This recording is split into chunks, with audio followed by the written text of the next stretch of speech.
Important विषय था कर्मचारियों की तरफ से कि हमें अश्योर्ड अमाउंट एक चाहिए, जो बहुत लॉजिकल और वाजिब रिक्वायरमेंट था। 50% अश्योर्ड पेंशन, ये इस यूपीएस का सबसे पहला पिलर है। इस फुल पेंशन के लिए जो क्वालिफाइंग सर्विस रहेगी वो रहेगी 25 इयर्स।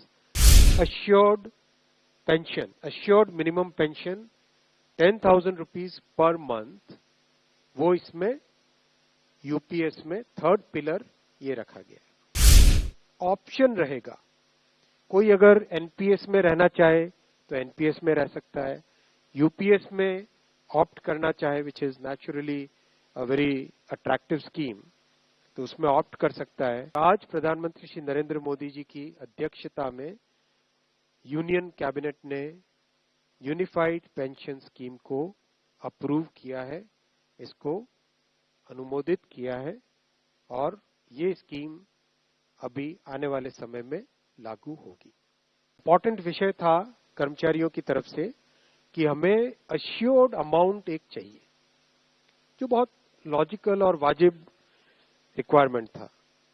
तो इस डिमांड पे एक मेथोडिकल वे में काम करके और एक्चुअरियल साइंसेस, जो लोग आगे का भविष्य का रिक्वायरमेंट वगैरह कंप्यूट करने का एक तरीका होता है जिसको एक्चुअरियल साइंस बोलते हैं, उनके साथ मिलके कई तरह के फाइनेंशियल मॉडल्स को प्रोजेक्ट करके और सबके साथ मिलके एक सिस्टमेटिक तरीके से 50% अश्योर्ड पेंशन, ये इस यूपीएस का सबसे पहला पिलर है।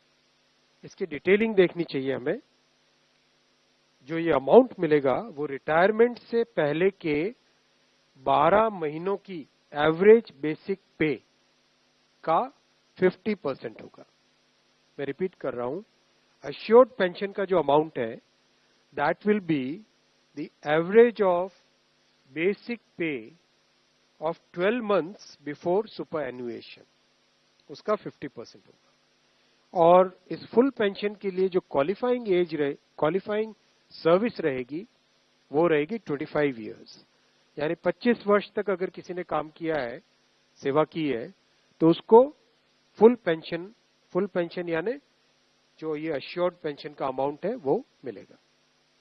25 साल से अगर कम है लेकिन 10 साल से ज्यादा है तो उसमें प्रोपोर्शनेट पेंशन रहेगी, प्रो रेटा वो पेंशन का अमाउंट बनेगा।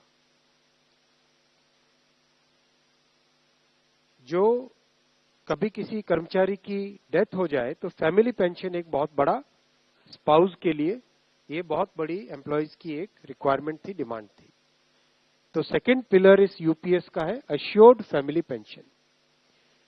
किसी भी कर्मचारी के डिमाइज से पहले, इमीडिएटली पहले जो पेंशन थी, अमाउंट था, उसका 60% मिलेगा एम्प्लॉय के, डिसीज्ड एम्प्लॉय के स्पाउस को। ये सेकंड पिलर है। थर्ड पिलर है अश्योर्ड मिनिमम पेंशन। कई बार देखा कि सर्विस कम होती है और कंट्रीब्यूशन जितना हुआ है उससे एक सफिशिएंट अमाउंट नहीं मिल पाता था, और ये अपने आप में एक बड़ा विषय था केंद्र सरकार के कर्मचारियों का और एनपीएस में जुड़े सभी कर्मचारियों का। इसीलिए एक minimum assured pension, assured minimum pension 10,000 rupees per month, वो इसमें यूपीएस में थर्ड पिलर ये रखा गया है। इसके साथ आगे वाले पॉइंट को जोड़ के करेंगे तो अगर डीएनएस रिलीफ यानी महंगाई से रिलेटेड रिलीफ जो मिलेगी तो वो आज की तारीख में होते होते करीब करीब 15,000 रुपए पर मंथ हो जाती है, which is a substantial relief part of this entire pension system. Fourth pillar है इन्फ्लेशन के साथ इंडेक्सेशन।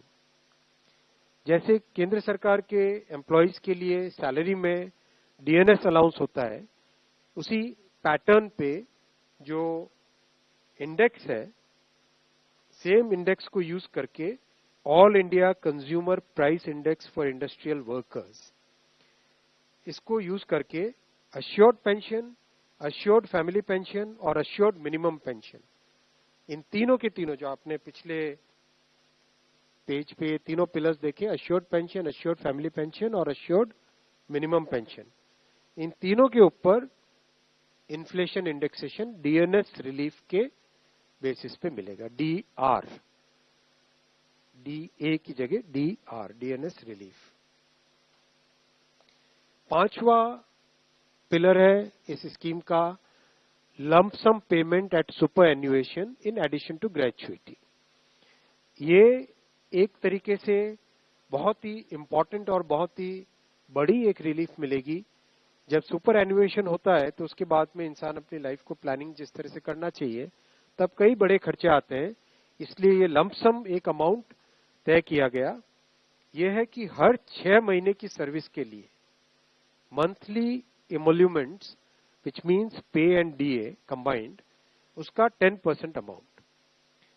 तो ये एक अपने आप में सब्सटैंशियल एक अमाउंट रह जाएगा। जैसे मान लीजिए किसी का 30 इयर्स की सेवा है तो उसमें करीब करीब 6 महीने की सैलरी, सोमनाथन साहब दैट्स करेक्ट ना, करीब करीब 6, तो उसको 6 महीने की इमोल्यूमेंट्स जो उसकी रहेगी पे प्लस डीए मिला के वो एक लमसम अमाउंट की तरह मिलेगा।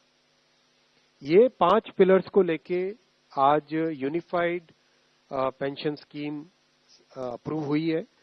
ये स्कीम केंद्र सरकार के करीब 23 लाख कर्मचारी, करीब 23 लाख एम्प्लॉयज हैं, उनको इसका बेनिफिट मिलेगा।